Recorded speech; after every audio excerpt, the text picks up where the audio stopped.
The Las Vegas Raiders start their joint practice with the New England Patriots this week, and a lot of Raider fans should be excited because we finally going to get some information and some real deal work from our superstar quarterback and superstar wide receiver. And a lot came out today that they actually had a great connection. Not only Devontae Adams, but Hunter Renfrow and a guy on the depth chart that we've been talking about a while in DJ Turner. We'll hop into it in today's video, but also there's more news on Clelin Ferrell, Darren Waller, and the defense steps up and makes plays as well. So stay tuned, y'all. Appreciate y'all being here. Make sure to hit that like and subscribe button. Let's jump into it. I don't know what it is, man. I appreciate y'all being here and jumping right into it. First things first, Carr and Devontae Adams were able to connect on a 30-yard plus touchdown. And it was real interesting because there was more than one occasion to where they were able to connect. Devontae Adams hit for a 30-yard plus touchdown. Also, he was able to get a toe tap, one-handed catch in the back of the end zone that would have been counted as a touchdown. And he's able to beat Jonathan Jones, the New England Patriots' #1 corner. So it's really great to hear that coming out of the camp. And some people may say, well, this is just practice. A lot of this doesn't matter. But, just hearing Derek Carr talk about it in the press conference, and even him saying that getting 14 or 15 snaps in the preseason isn't as good as doing these joint practices because the intensity is a lot higher. It's more controlled by the coaches as well, and you have your starters out there. So I think these practices are very crucial. And if you're a Raiders fan, you should be excited about everything that you've been hearing coming from camp. Because not only Devontae Adams, but Hunter Renfrow is able to make plays out there. And a guy in DJ Turner was able to make a play with Derek Carr at the helm. So with DJ Turner coming in, he's able to make even more of a name for himself and see if he can make that 53-man roster. Now, to my surprise that we didn't hear anything from Tyron Johnson. I really thought we would have maybe heard a little bit more, but we really didn't. But that's okay because I think we have a lot of depth at the wide receiver spot. And the fact that we go out there and dominate against this defense was a real good feeling and something great to hear. Now, to move on to the other part of the offense, in the offensive line, we had some new starters. We had some new starters on the left side of the field and as well as the right side. Jermaine Illuminor started at the right tackle position today, and I think that is going to happen the Week 1 opener against the Los Angeles Chargers. Alex Leatherwood officially is benched on that right side. In my opinion, I would say he's officially a bench because Illuminor goes out there today, starting at right tackle, and a surprise guy at the left guard in Dylan Parham starts over John Simpson. And I think this is due to John Simpson's performance against the Dolphins, but prior to the Dolphins, against the Vikings as well, because he didn't do well in the run game. And if you watch the tape against the Dolphins, Dylan Parham did pretty well in the run game. Not only the run game, being able to pick up stunts, not get pushed back into the pocket, and being able to pass protect. So I think Dylan Parham may end up taking a position as a starter on this team. This whole offensive line is really getting shaken up because you think about it, there's really only two returning starters in Andre James and Cole Miller. You have Jermaine Illuminor at the right side. At right guard, you have Lester Kine. And then at the left guard, you have Dylan Parham. So it'll be interesting to see the Week 1 matchup against the Chargers just to see how everything unfolds.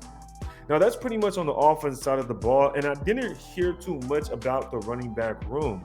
Now, I'm sure they did their thing, but I think today, really, we were going to hear a lot about that pass game, especially since the fact that the run game we've seen all of these running backs, we have yet to see Renfrow, Waller, Adams, and Derek Carr.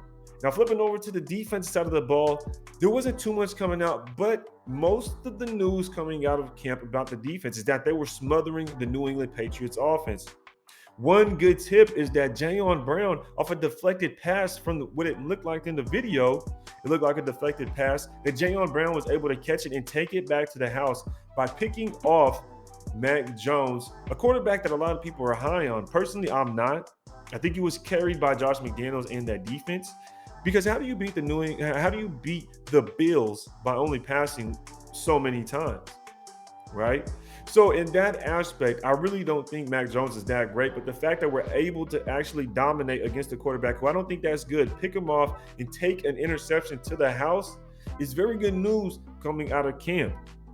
Now, in other news, we have Clelin Ferrell returning to the Raiders practice, and there's no surprise here. He needed to return. He needs to get those reps in. And honestly not sold on Clelin Ferrell no longer. He's not going to be a Raider anymore, in my opinion. I think that's hands down the answer because he is a first round draft pick and he hasn't lived up to it. And this is pretty much his last year.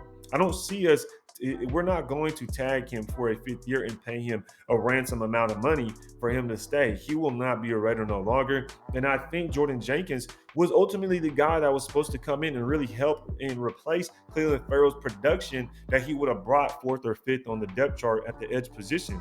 So we'll definitely have to keep an eye on the Clelin Ferrell situation, but either him or Tashawn Bowers is going to have to end up making the roster. And I think Tashawn Bowers, now we may be able to keep both, but the competition is definitely there because Tashawn Bowser is somebody that a lot of people are bringing his name up and want to see what he could do if we're able to keep him on the 53-man roster. Now, moving on, you do have Darren Waller, a guy that hasn't showed up since last week. We hear about him popping up last week on Tuesday to start a practice, but ever since then, he hasn't returned. And in my opinion, you heard it here first, and I said it before last week, it's a simple fact that I believe that Darren Waller and his coaching staff are actually in cahoots when it comes to him sitting out.